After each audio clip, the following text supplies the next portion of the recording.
Hello. Hi, welcome. We'll see if we get any more. I appreciate you uh, attending, Morgan. Let me get your name down. Oh yeah, no worries. Am I the only one? So far, yes. Let's see here. But hey, one's enough for me. So I'm gonna set this up here with the assignment. But as I'm doing that, how are you doing, Morgan? I'm good. How are you? I'm First day I'm of doing school. well. Really good. Oh, sorry, it's my daughter. No, that's cute. That's fine. Uh, so yeah, are you taking this just as a necessity, or you happen to be a history major? This is a necessity. I'm a psychology major. Gotcha. Oh, that's very interesting. Very interesting. Yeah, most I would say well over 90% of my students, that is the case. They're taking another major. But I'm surprised how few I hear from psychology, because that's just a fascinating field. But so good for you. That's great. I'm super excited. It's been awesome so far. I mean, I haven't really dove into it too much just because we're Olivia, just because we're getting the general ed done, but so far I really like it. Good. That's great. That's great. And so yeah, I would imagine that you're juggling family and work probably. No work. I'm actually a disabled veteran, so I just stay home and go to school. Oh, And good for uh, you. but I do have three children. All right. So they're my job. Yeah, I bet. No, that's great, Morgan. And how about Elena? Are you there? You doing well?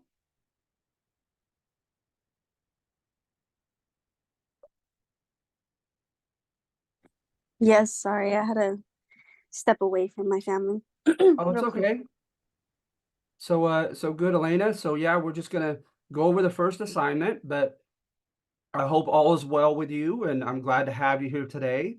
And I would imagine you're not a history major either. No, not really. That's okay. That's okay. But really, I I I I I firmly believe in my pedagogy because, like I said, I think it gets you to critically think, and so it becomes a little bit useful no matter what your major is. And then I also think less boring, when you get a variety of perspectives on the same topic. So I hope that you guys aren't too bored. All right. And then how about Jennifer? Jennifer, you're doing this out of your car, huh? Yeah, sorry. No, nothing to be sorry about. Oh, so I would imagine, Jennifer, you're juggling a lot of stuff. Yes, I am at the moment. Good for you. Well, that's all the more laudable that you're here. I appreciate it. Yep. Um, so I was just gonna go ahead and jump right into it. And so my approach on number one, I often do it actually, is the kind of the granted but approach, where you grant what seems to be logical about your opposition, and then you say, however, and then you try to trump it, right? And so that's what I basically do here and on other occasions as well. So with number one, we're getting into trying to surmise the origins of Native Americans, right? Prehistory, pre-written accounts, because there's kind of a scarcity of written documents that we have here in the present U.S. territory. But I don't know if you're familiar with it, but in Latin America, several tribes had codices. The singular was codex, and they made books. It was filled with hundreds of pages, and they adhered together as like into a book. And however, they were, of course, most of the time uh, hieroglyphic. They were pictographic. They were pictures that were to depict something, right? Even though the Maya were an exception. They had a three-part language that we'll get to soon. But at any rate, we don't have those in the U.S. There were no codices. Uh, there aren't that many. There's not a whole lot to go off of from the round counts where they would get a hide of cattle, and they would do it in circles, and one each year symbolized the most, in their eyes, the most formative event of that year. And so that's a little bit helpful, but trying to tie it to the Gregorian calendar of the Europeans and the Euro-Americans, that's difficult to try to put an exact, when now we've used the alleged, birth of Christ as the criterion, the beginning, framework, if you will, barometer, measuring stick, in putting things in chronological order. So it's a little bit frustrating with Native Americans here in the U.S. And so they try to rely on science. And so what I do is at first I try to boast about that which they have put together and its ability to try to infer truths about the past, right? And when I think of inference or deduction, I think of, right, you get a known fact here, a known fact there, and you try to, as logically as possible, connect the dots, right? In some cases, that's the best we can do. So at any rate, you have dendrochronology, the study of tree rings. You have, of course, radiocarbon dating, dating how long a living organism has been dead by measuring the amount of C14 left in said organism. There is thermoluminescence dating, reheating a once heated substance like clay pottery or volcanic stone tool, and measuring its radioactive material and light emitted to date the time that it was originally fired up. Suboceanic isotope analysis, that's supposedly how we have discerned the ice ages. Palynology, pollen analysis. I couldn't tell you too much about that, except for the durability of pollen. It's incredible how many centuries they could go back with pollen analysis. Epidemiology, the study of diseases. Molecular and evolutionary biology. Microsatellite analysis. And stratigraphy. Stratigraphy is fun to me. Is you go down to certain levels where the erosion is stopped, right? Like hardpan or limestone. And so the erosion of the soil stops at that level. And then what they find is at that same level, there are nearly identical properties to the soil, like so much percentage of nitrogen or whatever else that they're looking for, phosphate, etc. And so when they do that, they make the inference that everything in that stratigraphic level was contemporary, that they all lived together. So a very interesting one was at the same stratigraphic level, supposedly the study of the minerals and everything lined up, and there was a human intelligently devised projectile point that was stuck into the rib cage of a mastodon, and that humans' remains were at that same level. So they made a pretty, what they thought was a safe inference, and said, okay, mankind did not just post-date, but were contemporaries with a megafauna, the big animals like the woolly mammoths, etc. And he hunted them. All right. So at any rate, let's see here. So notice I say they constitute just a portion of scientific methods available in determining Native American history before the Europeans arrived. Now here we go. Nevertheless, such impressive methods do not provide a definitive narrative of precisely what happened or when. So when you go on to Dr. Jane McIntosh and her book that I read, she contends that there are limitations to many of these scientific methods and tools. So she says here, radioactive decay is a random process and cannot be predicted with certainty. She says, for instance, if the amount of, what was it? Let's see here. Carbon dating necessitates the assumption that the amount of C14 present in the atmosphere has remained constant. And she says, with burning of fossil fuels, nuclear explosions, etc., that could very well not be the case. So therefore, radioactive decay is difficult to count on and to measure. So then dendrochronology, right? You have trees that they must be sensitive and not complacent. They have to be of uniform width, the rings, or it doesn't work, evidently. All right. And so, and then of course, if you have building onto old wood from a prior generation, that can mess everything up. So let's see here. False rings and other out of the ordinary qualities found in trees. And then you have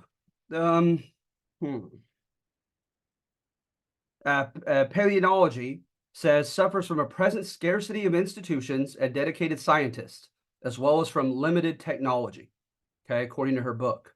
So really, I'm kind of going off of one book. Now, the different types of scientific inference, right, that you see above, I get those from multiple books. But this thesis and the evidence supporting the thesis, I'm just dryly getting it right out of Dr. McIntosh's book. All right. So, and then I say, now the real one is C. Vance Haynes. C. Vance Haynes had us believe for multiple generations that the Native Americans came just about 13,000 years ago during the last Wisconsin Ice Age era. And they, with water displacement with the Ice Age, the shallow Bering Sea was froze up, and they were able to walk across that land bridge from Siberia to Alaska, okay, and just walk right across during this Ice Age. And it seems to have been buttressed or helped out by the fact that when they look for the evidence of the large ice sheets, the Laurentide and the Cordilleran ice sheets that they're named, there is a gap. They don't meet completely across Canada. And so that would provide a, quote, ice-free corridor, right? An ice-free walkway for mankind to walk between. So it makes sense, right? And then also in the 1990s, they were looking at mitochondrial DNA and these genetic markers that seem to be very rare and shared by certain demographics. And they found that those in the Mongolia and Siberia region, as well as Native Americans in the 1990s, whose blood was taken, showed an abnormal percentage of the out of the ordinary haplogroup or haplotype called the Diego allele, as well as the GMAT. And so that could lend to credence that there is, DNA evidence for the tie between those in the Siberia region from the steppes, the western steppes of Asia to the Americas, right? That they came across this land bridge. But then the problem goes, not shortly thereafter, is the use of carbon dating. At I don't know, my Portuguese is nothing really. I have none of it. But that Boqueiro de Pedra Furada in Brazil, they carbon dated human remains and intelligently designed remains around it at 30,000 years ago. And very similarly, Monteverde in Chile, they found human remains and they dated it between 15,000 to 30,000 years ago. So much for the Native Americans coming just solely 13,000 years ago in the last ice age. And then not only that, is they went through the ice-free corridor and they were looking for a carbon footprint, right? Evidence that humans had traveled through, stopped and stayed in, right? Basically, I jokingly call it like Burger King wrappers, some type of evidence that they were there, some type of refuse, some type of intelligently designed objects, etc. And they found little to nothing across the ice-free corridor between those old ice sheets. And so then people started surmising, well, maybe they came through the Aleutian Islands in biodegradable reed canoes and boats. Well, the problem is while that is possible because they are biodegradable, because they're biodegradable, you can't prove it either. You can't disprove it and you can't prove it. So at any rate, going back to all this, then notice what I say. I say, while science has made some astoundingly impressive inferences, right? It has not and likely cannot ever render a definitive account of Native American history before Columbus's arrival. All right. So then going on, if you don't mind, I'm going to stop sharing this and I'm going to go to the sample. So look what I wrote here as an example, maybe. All right. And I'm not trying to be pompous, like, oh, this is how you do it. Nothing like that. I just understand that there is some subjectivity in what I'm asking of you. Like I have my own quirky ideas of what I'm expecting you to do with these written pieces. Okay. And this is just giving you a view of that. So section number 1 of the Native American handout states that modern science can, quote, only get us so far in formulating an historical narrative of what happened when. The section begins by granting a concession to the opposing argument that methods like C14 dating, dendrochronology, Lotta, shed light in forming an historical narrative. It then provokes skepticism of such methods, showing their limitations and citing exceptional circumstances in which those methods will fail to yield definitive information. For instance, notice I'm giving an example. It states that dendrochronology will not work with complacent trees and that carbon-14 dating will not provide an accurate chronology if the amount of C14 in the atmosphere has not remained constant. The primary piece of evidence used to diminish confidence in modern science's capacity to create an ancient historical narrative, however, is in refuting C. Vance Haynes' thesis of Native Americans migrating from the steppes of Asia during the latest alleged ice age, just 13,000 years ago. The writer discourages trust in Haynes' scientifically derived theory via or by way of citation of 2 carbon-dated sites in South America prior to his timetable, and via stressing the scarcity of evidence for ancient humans having traversed or traveled through the ice-free corridor. So notice that's the analysis. It's a bit of a summary. You're kind of regurgitating. You're showing me that you saw what the thesis was and how some of the main points used to defend that thesis. Then the evaluation is all you. So notice what I have here. The writer cites his or her facts relatively faithfully and uses examples in support of his or her thesis that science cannot provide a definitive historical record. However, highlighting limitations and aberrant means out of the ordinary. That is a big word. It's just, I'm trying to show off, sorry. And aberrant cases of scientists' previous findings proving wrong does not merit an overhaul of all methods as permanently incapable of discerning truth. So notice I'm disagreeing with the thesis, right? I'm saying just because a couple methods have limitations to them and have cases in which they will not yield accurate information doesn't mean we throw the baby out with the bathwater and just overhaul all scientific methods and claim that they're all incapable of discerning truth. Future advances in knowledge and technology may render a clear sight into the ancient past achievable, as there must exist plenty of hypotheses garnered from the aforementioned methods that have indeed passed the test of time already. So hence, I am conveniently picking instances in which science has somewhat failed, instead of looking for the areas in which it has succeeded. The Haynes theory may presently appear implausible, and that many methods do not yield trustworthy data under all circumstances should not discourage fine-tuning the methods we have and discovering future means to continue our aim for definitive acquisition of ancient historical truth. I'm saying we can't give up on our hope that we can gain a feeling of almost certainty as far as what happened and when through science. All right. So that is my evaluation. I'm showing how I did believe that it wasn't completely credible. It wasn't believable. That evaluation is all on you. whatever you want. And I would never grade you based upon whether you agree or disagree with what I wrote.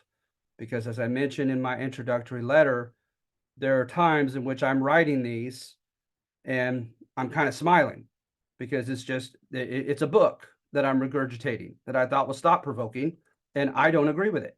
I sometimes don't even agree with what I'm writing. All right, so don't worry about that. So at any rate, well, number two, basically, right, I'm contending that the Euro Americans who came in, they had their own biased criteria, right? Their own barometer, their own measuring stick in deciding what was civilized and what wasn't. Okay. So they bring their own with them here to the Americas. And what were some of those things? And what I say is that not only did they largely come from late medieval and early modern era, like 1500s, right? But after that, anthropology in particular has really buttressed, has really like reinforced some of these assumptions about mankind's evolution, cultural evolution, not biological. Okay, so there's a book called *Sapiens*. And it was a Near Eastern man wrote it. I have it in my bookshelf back behind me, but I'm not going to try to grab it right now. But it goes over it. It synthesizes. It puts together these assumptions and these criteria perfectly into a neat narrative about mankind's alleged evolution culturally. So for one, right, is you have manipulation of the environment. A lot of people believe that civilization, what we call, because that's a relative term, but what we call civilization really was catapulted by the Neolithic or the New Stone Tool, or also known as the farming revolution. Okay. That when man began to manipulate his environment and began to cultivate crops, right? Create great edifices, great buildings, and so forth. And when he was able to feed a large population erupted. Okay, and so then with a large population, and you have people farming and bringing in plenty of food by way of crops, then you could have diversification, right? Where it's the development of a quote complex society. So you have your ruling elite, right? Your kind of aristocracy. Aristoi means the best in Greek. So those who claim to be the leaders. You have the religious leaders, because oftentimes you were at the mercy of weather for your crops, whether you lived in abundance or you starved. And so there was great need for having religion for like these pagan religions, as they're called, for like with fertility gods and rain gods and sun gods, etc. Okay, so you have a sacerdotal, like the Spanish sacerdote for priest, a priestly elite. Then anybody at any time could come and try to take your harvest. So then you need a military bureaucracy, if you will. And so now you create this military, segment of society. And then with that, people contend that kind of like a Maslow's hierarchy of needs, right? That you first got to worry about your primal needs, and then after that, your needs become more and more sophisticated. So from that, mankind wanted to involve himself in technology, in the arts and sciences, in aesthetics, like things that are considered beautiful or just favorable. So now you're getting like artisans. Artisans are skilled workers, do things by hand, right? You're going to have merchants who try to sell what you have to offer to a nearby civilization and buy what's coveted from them and serve as the middlemen. So you have artisans and merchants.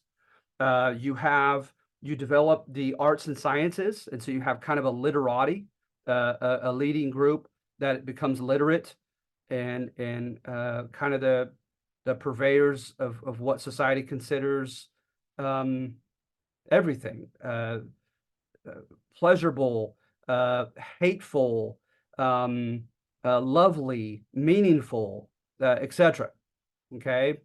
And so you have the development of complex society, technology, the arts and sciences, and then also they look at your religious development. And of course, even anthropology outside of Christianity has contended that the different religious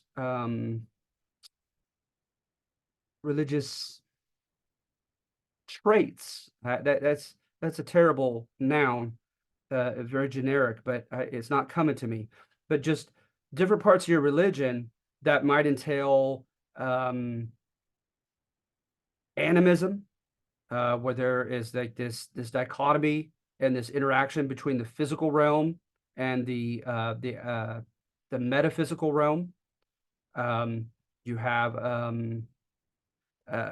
these intermediaries with that sense of animism known as the medicine man, etc. But there's another name they have for them, and I have it down on number 3. I can't believe the name's eluding me right now. But these medicine men who go between the two worlds and try to be go-betweens between the gods and those who have died, and to those who are still alive. Okay, and so those types of traits, belief in multiple gods, right? Polytheism, the belief that there's a great spirit that unites everything, like kind of pantheism. For whatever reason, these have been determined by Christians and later by anthropologists as being rather primitive forms of religious worship and religious expression. All right. And so at any rate, when the Euro-Americans came here, of course, what they tried to do is they tried to justify their conquest, try to justify dispossessing the land from the Native Americans, and claiming that the land was scarcely occupied, right, by few scattered tribes, and they were not using the land worth a darn. They literally used the term tierra vacía in Spain, that was empty land, and they used the term virgin soil in England to legally justify taking over land, that no one's using it, so we took it. Okay. And then not only that it was scarcely populated and not developed, but that they were primitive, that they were uncivilized, the inhabitants, the Native Americans, right, of these continents. And so at any rate, I hint in number 2 that they knew they were exaggerating at the very least, or they were downright lying to justify their conquest, because there was just too much evidence. If they wanted to really look for it, there was too much evidence to contradict it. Okay, so that's when I go into a defense of Native Americans, okay, against that rationale.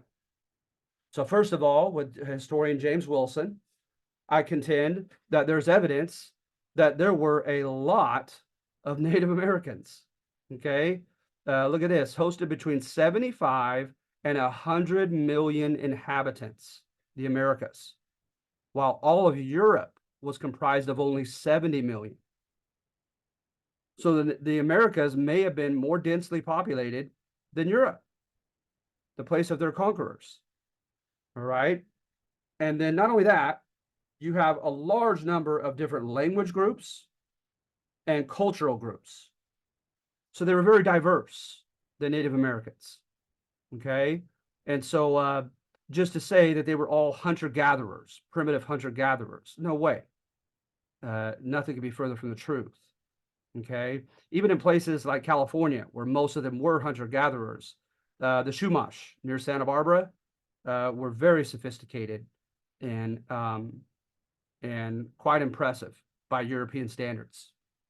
All right, so at any rate, the farming revolution.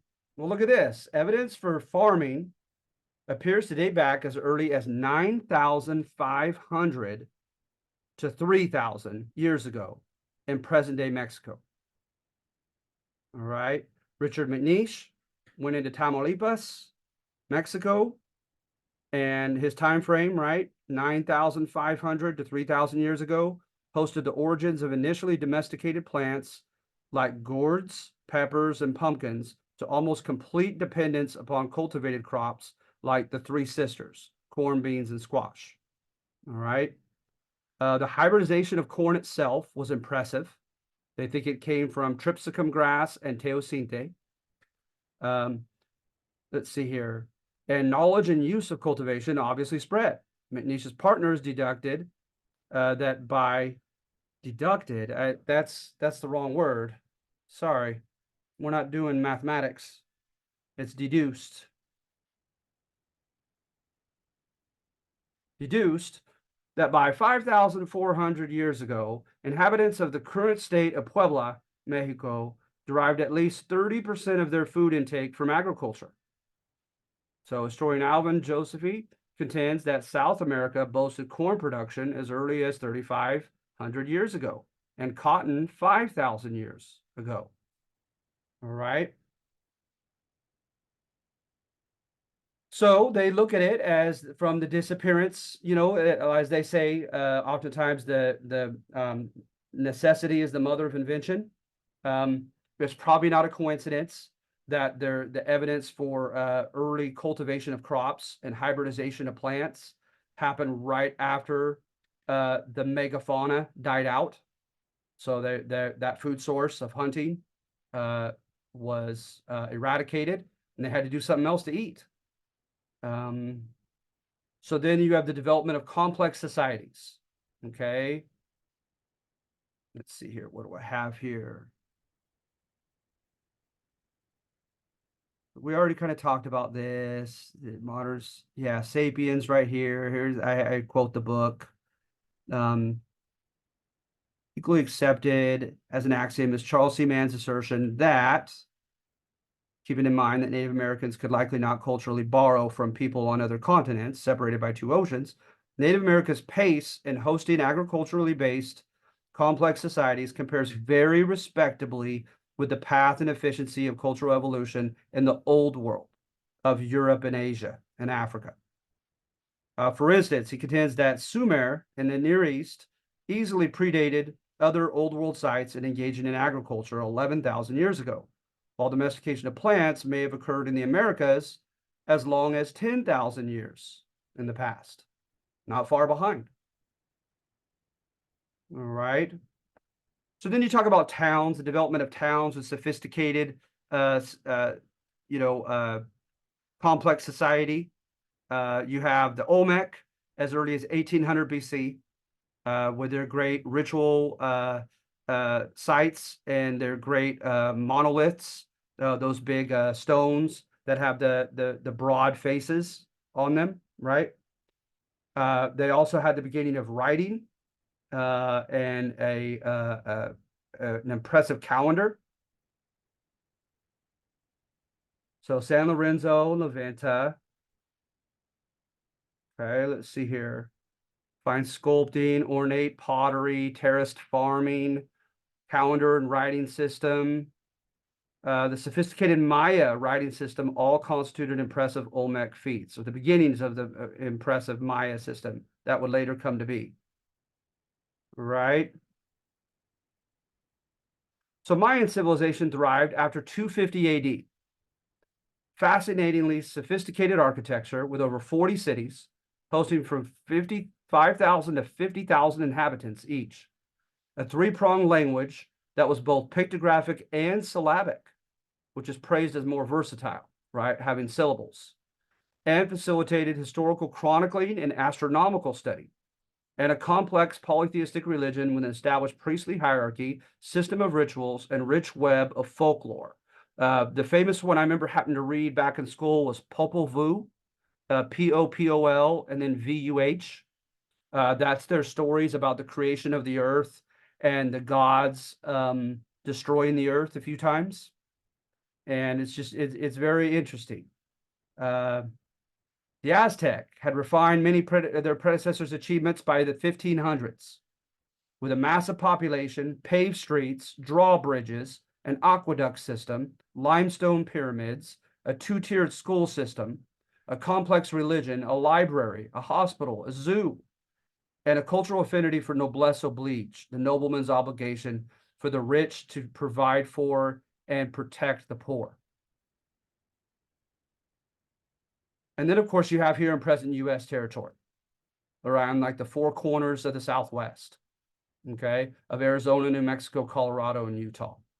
Their cities or pueblos were gradually established, like Mesa Grande, Snake Town, Casa Grande, Chaco Canyon is impressive to look up, and Pueblo Bonito, that hosted thousands of inhabitants and boasted the following: an astronomically oriented system of roads paved with hardened calcium carbonate along longitude lines from the equator, as measured at the summer and winter solstice, with carefully placed way stations for supplies, protection, and communication, cultivation of multiple crops, not just the three sisters of corn, beans, and squash, via or by way of an ingenious irrigation system with reservoirs, dams, and canals, astronomical observatories with petroglyphic evidence of knowledge of solstices, equinoxes, and other phenomenon regarding the movement of celestial bodies, evidence of progressive dental science as excavated in 1997, and an impressive artisan class involved in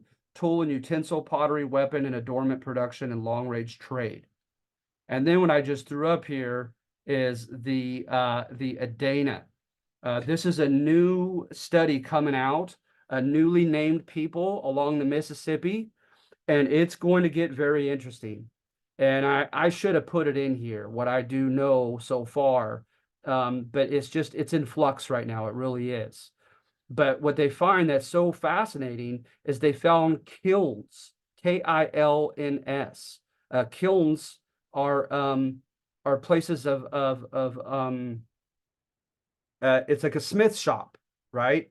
When you're forging some type of metal, okay? And that wasn't known to exist amongst the Native Americans, to know metallurgy. But along this territory with the Adena, they're coming to find that that was the case. What people try to contend is they try to date it much later and contend that the Vikings, the Scandinavians, made it that far into the Mississippi from the East Coast when they landed at Newfoundland and up at Canada, Eastern Canada. And but supposedly they have evidence to date it much sooner than the Scandinavians. And so that they're saying, no, the Native Americans deserve credit for this. However, they had some unique things to them. Their leaders, for instance, were well over 6 feet tall, buried with all kinds of ornate symbolic stuff. And that was not usual.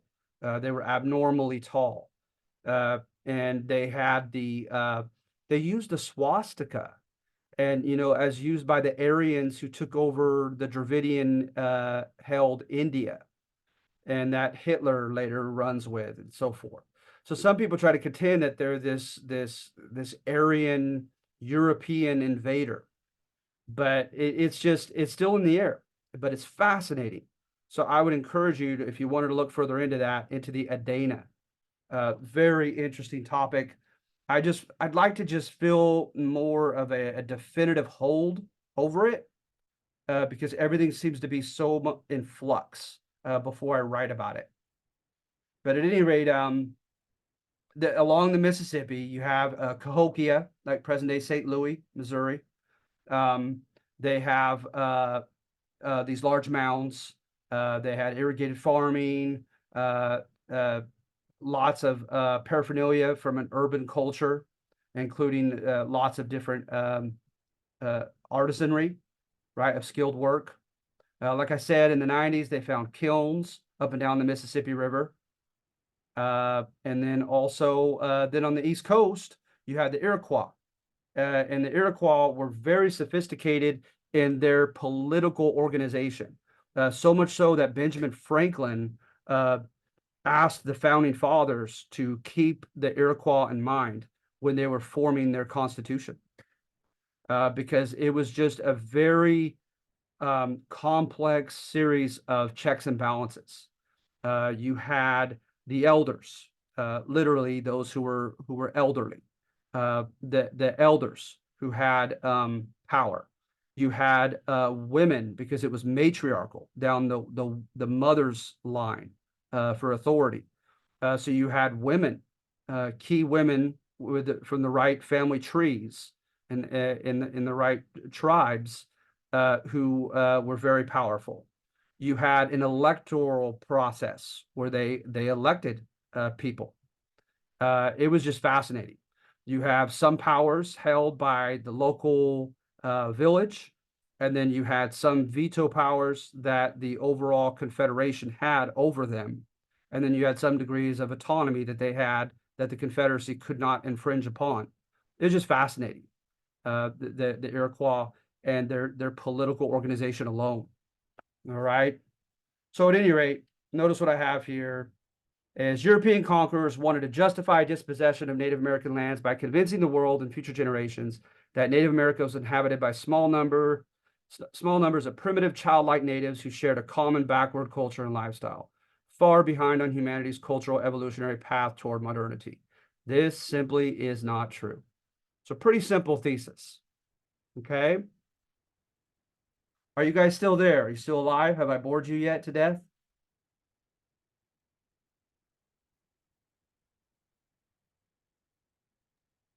Still here. All right, thank you. All right, and so then with number 3, notice I am not saying that the Native Americans were primitive. Okay, I'm not saying that the Europeans had a right to claim authority over them because of the Native Americans' religious beliefs and their notions of private property. I'm not saying that at all, no way. But what I'm saying is it is what it is. It was what it was. It's sad. That is the sad, ugly truth. Is because of certain common beliefs about religion that Native American tribes had, because of their tendency to allow the paleface, the white man, to take advantage of them in trade, and because, what was the third one? I think I already mentioned it. So religion, and because of their different notions of property ownership, that the Native Americans were stigmatized by the Euro-Americans as primitive, and it helped them to justify taking them over and dispossessing their land. All right. So I get into polytheism. Some of the religious symbolism just did not clash well. You see it a lot in the next subject with the Spanish colonization. But for instance, you would be amazed how many native tribes had a key deity as a snake or a serpent. And recall that whether they are Protestant Dutch and English, or they are Catholic Portuguese and Spanish or French coming here, they in their Judeo-Christian tradition have been taught that the serpent represents the devil and evil. Okay. And so I write some examples of just the incompatibility of some of these Native American beliefs with the Christians, with the Euro-American Christians. Also, Venus. Venus is known in the old world as the bright morning star, and the Bible has a verse where it calls Satan son of the bright morning star. So of course, when in the Southwest, with the Aztec and the Mesoamericans, when they had worship of this god coming from Venus, They said, no, you're worshiping the devil. That's the devil. Our Bible tells us that. Okay, so some bad luck. You know what I mean? And then, of course, you have the use of the way of what's the word, pacification, really, to placate the gods in a lot of these quote pagan religions. They believe that there need to involve some type of sacrifice. So there was bloodletting, and there was also, in some extreme cases, like with the Aztec, human sacrifice. Okay, so clearly the Euro Americans are going to frown upon, this type of bloodshed in religion, and then in addition to that, the Pueblo, particularly the Navajo and the other tribes that were generically called city Native Americans because they built cities in New Mexico and so forth in the Southwest.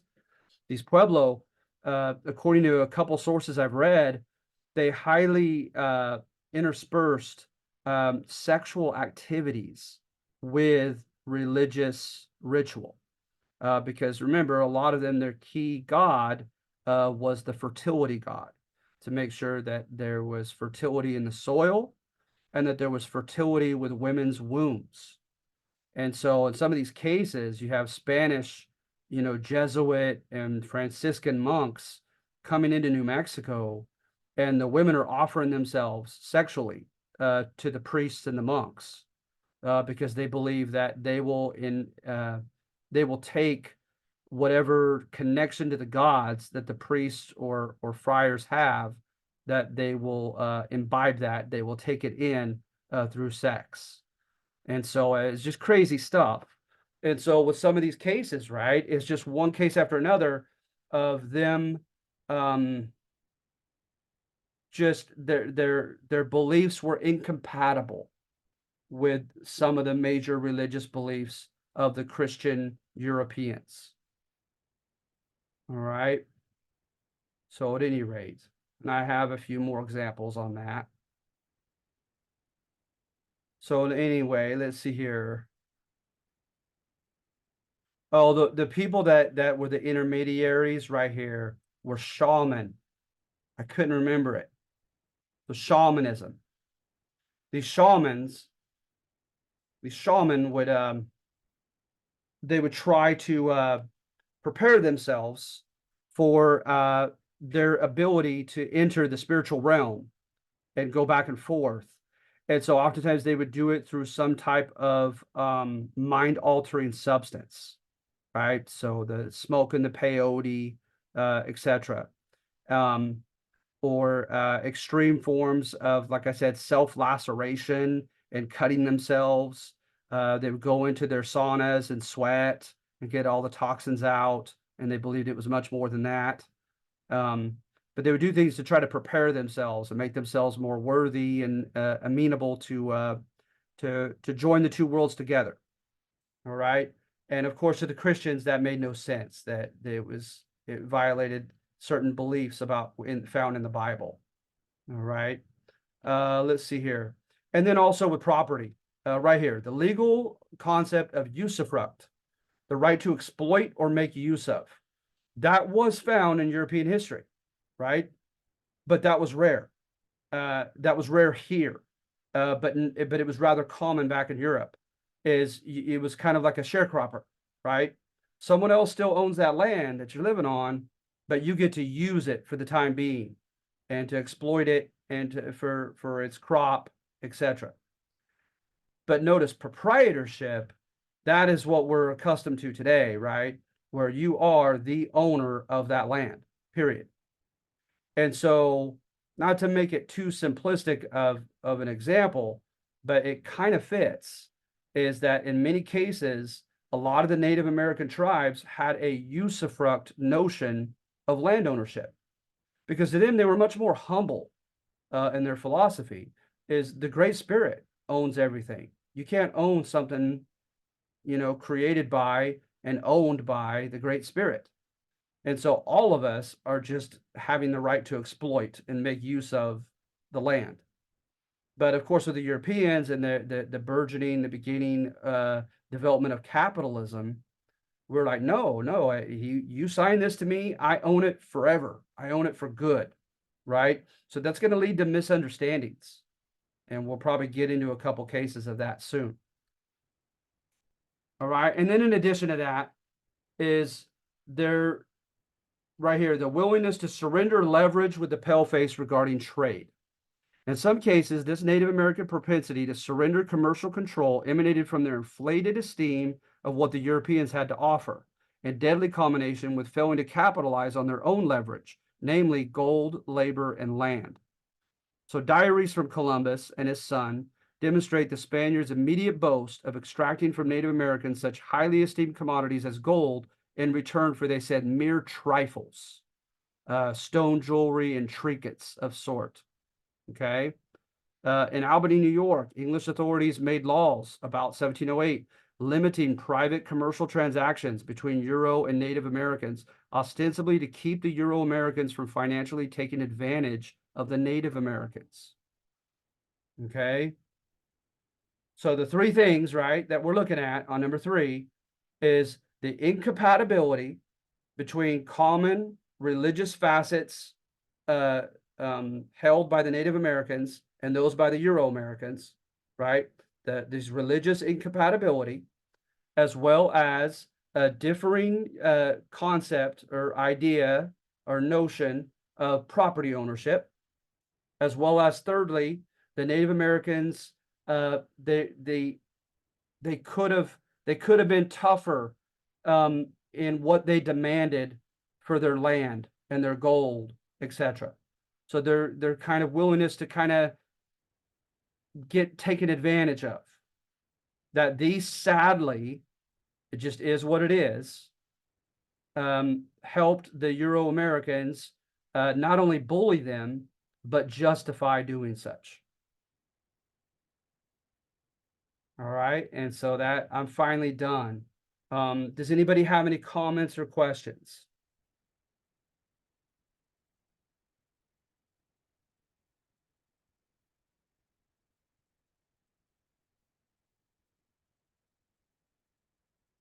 All right, you sure?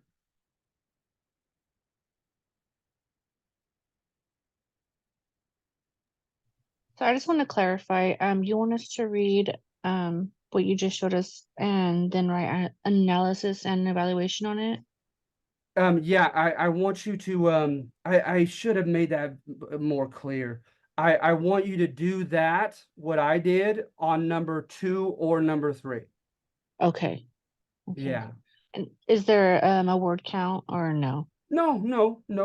Okay. No, if you do everything, I mean, to be honest, when it's really short, it almost you do need to worry a little bit if it's really, sparse in words, because you probably didn't say the main things that I wanted you to. But neither do you have to have it like a page and a half or anything like that. Oh, okay. Okay, got it. Thank you. Yeah, especially if you're right to the point, that's fine with me. All right. Okay, thank you. Thank you.